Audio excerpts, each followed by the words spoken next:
Welcome to Empowered Heart to Heart, where you'll hear messages of hope, conversations that heal, and interviews that empower. Well, hey, this is Dr. Rhonda. I am so excited that you're here with me for yet another edition of Empowered Heart to Heart. It is so great to have you with us. I tell you, I've said it time and time again that I have met some of the best people this side of heaven. And today is no exception. You know, for the month of July, we've been talking about the transformation blueprint, what it takes to bring lasting change. We've been talking about mindset and execution and accountability, and because it takes all of that. And I am excited today because I have a special guest here today that we're going to be discussing the power of execution, being able to carry out your plans. If you're like me, I have no problems making plans. It's what I do. I love writing things down. I love seeing it on the list, even if I've already done it, so I can just cross it off. I know there's got to be a therapy session for that. However, I am going to be interviewing a therapist today, so maybe I'll learn something. I'm super excited. But before we jump into the interview, I want to encourage you, if you are watching us on our YouTube channel, make sure that you like, comment, and share this video with your friends, and subscribe so that you'll know every single time that I have posted a new video, and hit that notification button as well. And if you're on social media, like who is it nowadays? Look us up on Facebook, Instagram, LinkedIn, and Twitter. Our handle is TSEFIORG. That's the short version for the Simmons Empowerment Foundation Incorporated. And so I am so excited because we have an opportunity to learn something. I don't know about you, but change is hard. It's hard. And yes, I know for those of you that change comes easily too, I've never met you. But for the rest of us mere mortals, change can be hard. Not impossible, but it can be hard. And so that's why we talk to people within the helping professions to give us some insight on how to navigate this thing called life and make it through changes. And so here today, I am so super excited because I have a special guest here today. Her name is Miss Stacey Johnson. She is a clinical therapist and women's empowerment coach, and she is trained in mindfulness and EFT-Tapping. That's exciting. She helps high-achieving women. Woo! Okay, I'm claiming that today. She helps high-achieving women break free from overthinking and burnout. Oh my goodness, that's a whole sermon right there. But she helps high-achieving women break free from overthinking and burnout and stress. Stacey empowers clients to reclaim their presence, enhance their well-being, and thrive personally and professionally. And she provides strategies to overcome headaches, sleep deprivation. Okay, if you're listening to the podcast, I just raised my hand on that one. And lack of concentration. So I'm telling you, you want to stay in the room. Don't switch to another podcast or YouTube channel right now. You want to be here because I am so glad to have Miss Stacey Johnson join us today. Hello, Stacey. Welcome. Hello. Thank you for having me, Dr. Rhonda.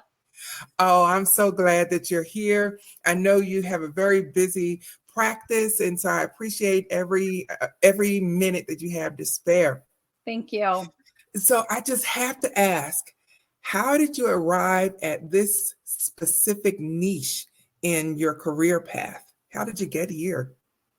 Well, I was one of those women. About 15 years ago, I was, working in an alternative school. My kids were younger, and so they were in sports and activities after school, and I was just running. I was on autopilot. I was going every day. I'd bring the stress home from work. I was, running from one thing to another. Someone would ask, hey, we need this done for the bake sale. Oh, sure, I'll do it. And I just kept saying yes to everything. And one day I was like, well, and every evening, someone would ask me what was for dinner. I would get irritated. Some nights I would yell about it.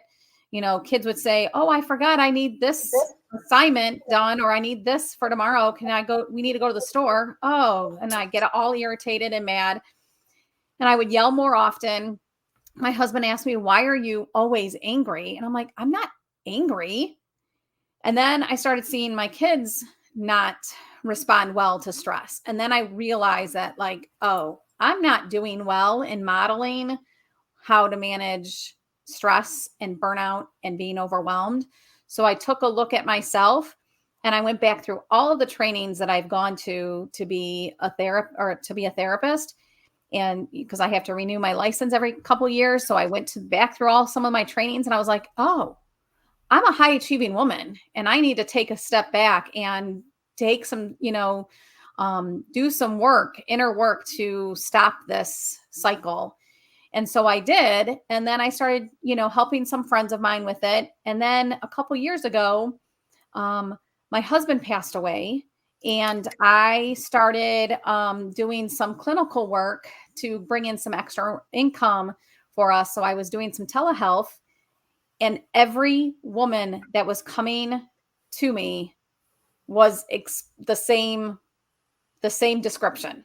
And so I said, you know what? I want to take this beyond where I can do licensing, and decided to take it on to Women Empowerment Coach, because I just want to help as many women as I can be able to, stop this burnout cycle, learn the skills to live a life that they are not overwhelmed, that they know how to manage their day in and day out stress, and be the best woman that they could be as a mother, as a wife, as just themselves.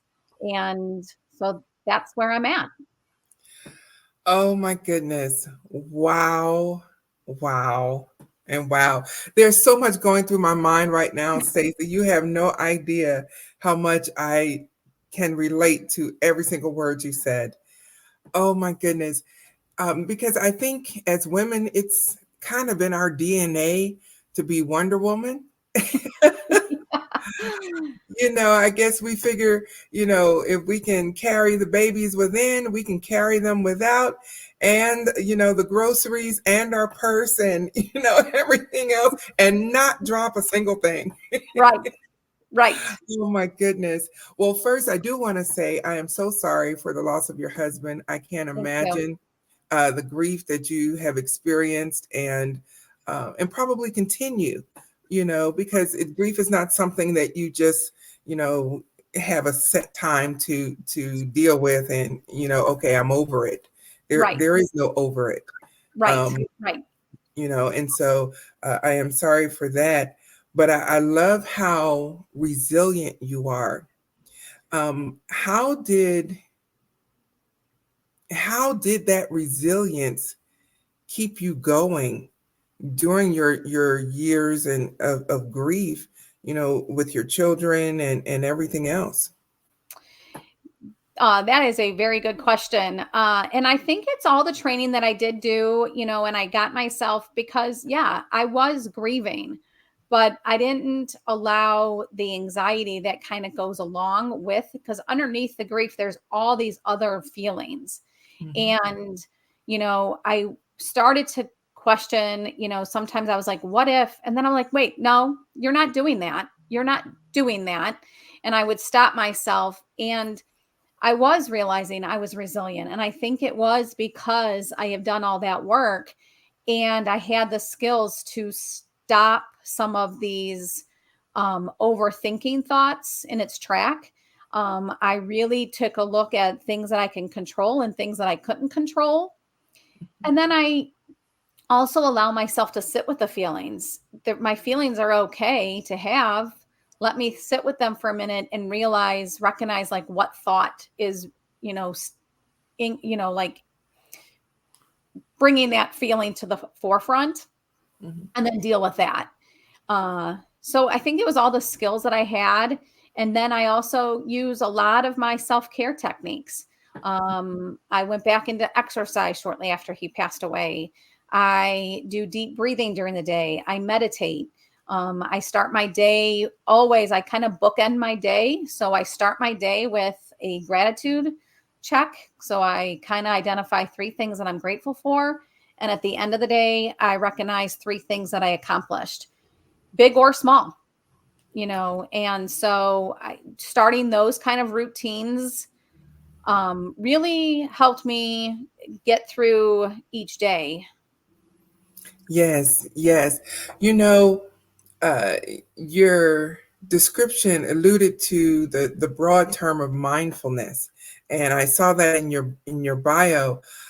I just got into mindfulness within the last maybe 2 years because it was a part of my Fitbit premium subscription. And I was blown away, because I didn't know what it was. I thought, oh my goodness, is someone about to start chanting over me? Or, I didn't know what was going to happen. So for those of us who are new to mindfulness or don't know what it is or just getting started, can you explain what mindfulness is and what it is not? Yes. So mindfulness is really um, just a way to kind of ground yourself in the moment. It can be as simple as just kind of doing a check to kind of see from your body, like going from your toes all the way up to kind of like see where any of the sensations are for your feelings or your just any tension that you might be having. It is, it can be visualizations.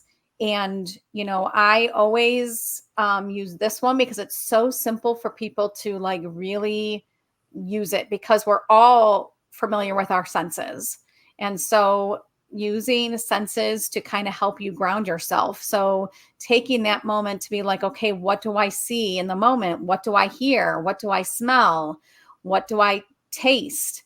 And so and when we take those moments to kind of, it distracts our mind enough to help us realize like what is going on right now, especially for people that are anxious.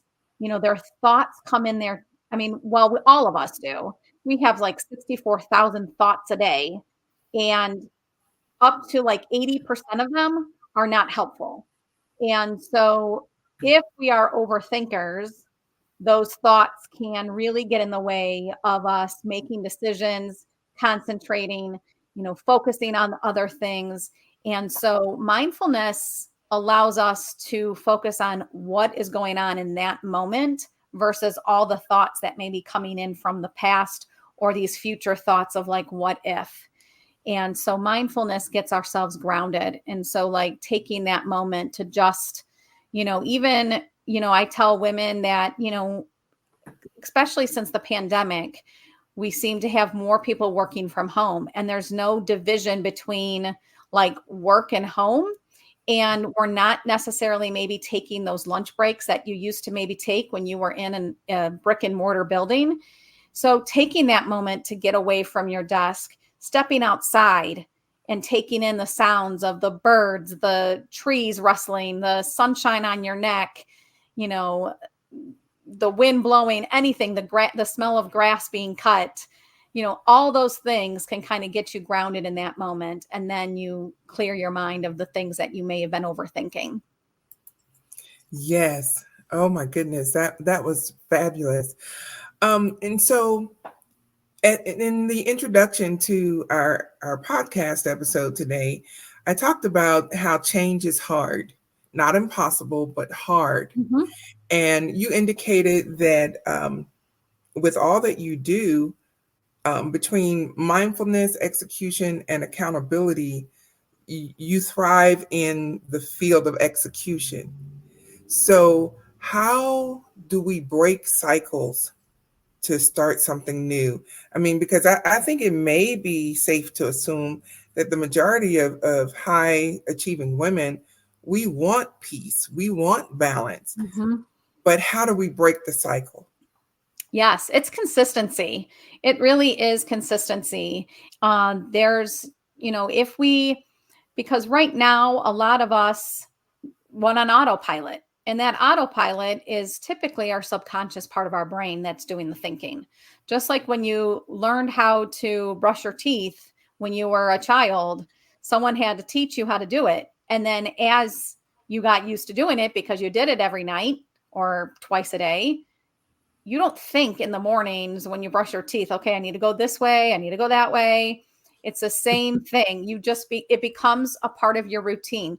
So part of change is doing something over and over again. So when I teach my clients, especially incorporating mindfulness, I will tell them to start trying to do one of the exercises that I will demonstrate at least once a day, if not twice a day.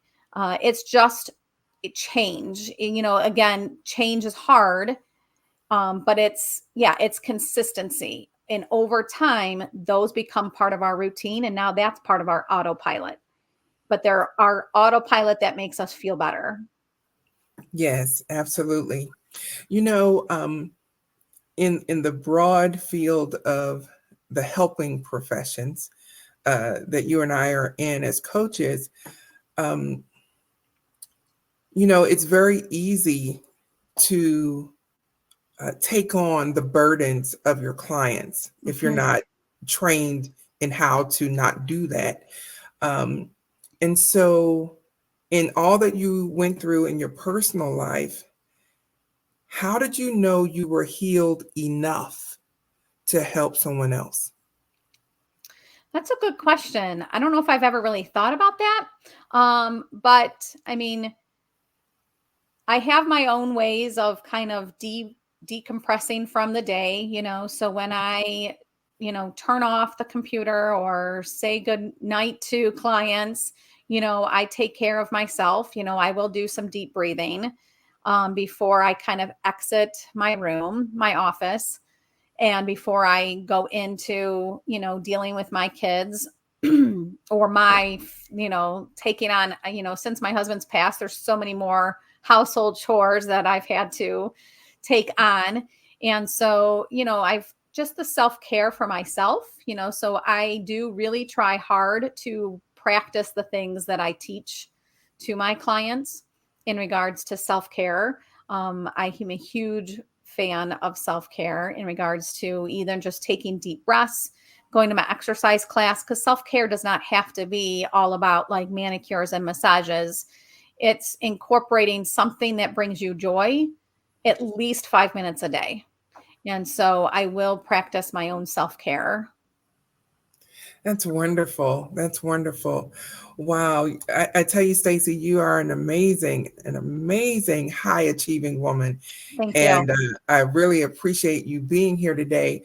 I see that you offer a 90-day coaching program, and you have a free resource titled Discover Powerful Strategies to Manage and Reduce Anxiety Symptoms. Yes. And I'm going to put the link to that in the description around the video and the podcast.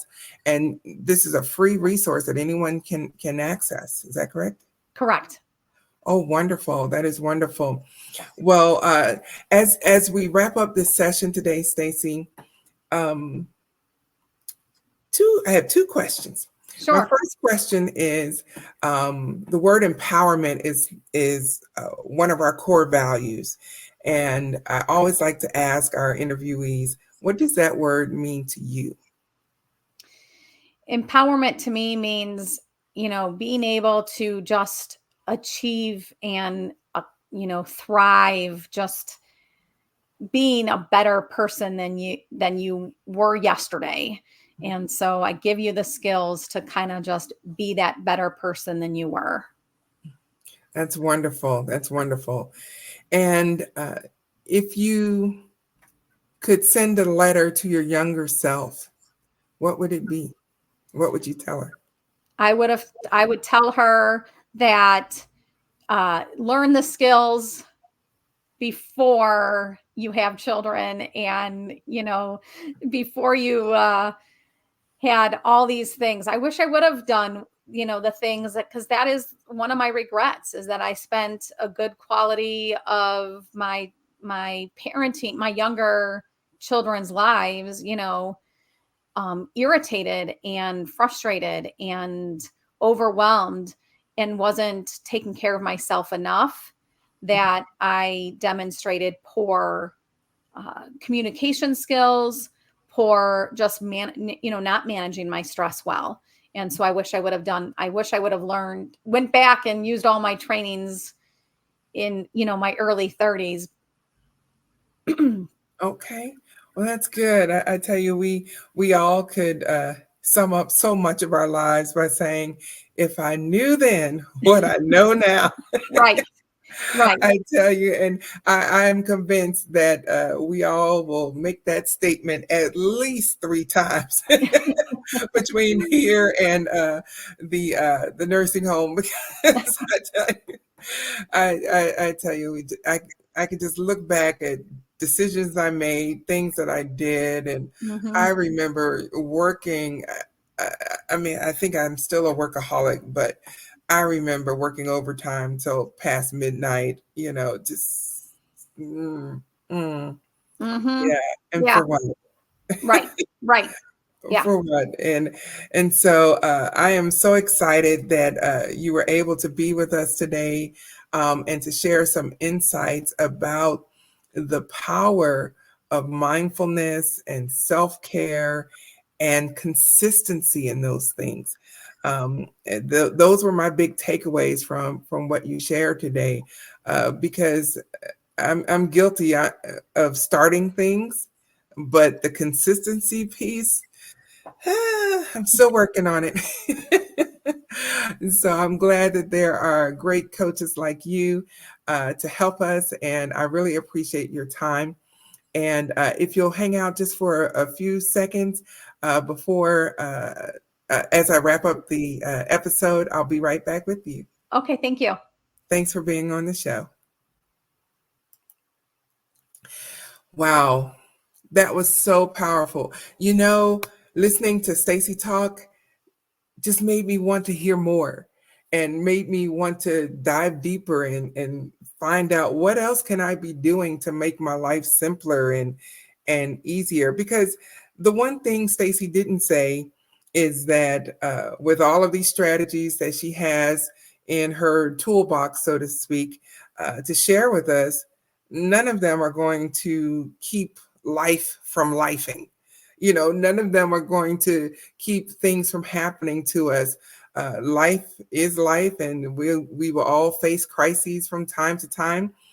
But having the strategies in place ahead of time to know what to do in the time of stress is important. It really is. I don't know about you, but I don't want to live to work. I want to choose to work so that I can enjoy the life that I want. And so it's time to have a mindset shift. It's time to start executing those self-care strategies and mindfulness strategies that Stacey was referring to, because we want to be in this thing called life for the long haul. We want to see our children grow up and our grandchildren grow up, and we want to have a positive quality of life. That's important. However long our lives may be, we want a good quality of life. And so reach out to Stacey when you're ready to go to the next level, and when you're tired of where you are and what's been happening, and not having the strategies and tools in place to get you through those tough times. Reach out to Stacey. She'll be able to help you. And until the next time, be blessed, be encouraged, but most of all, be empowered. And I'll see you next time on Empowered Heart to Heart.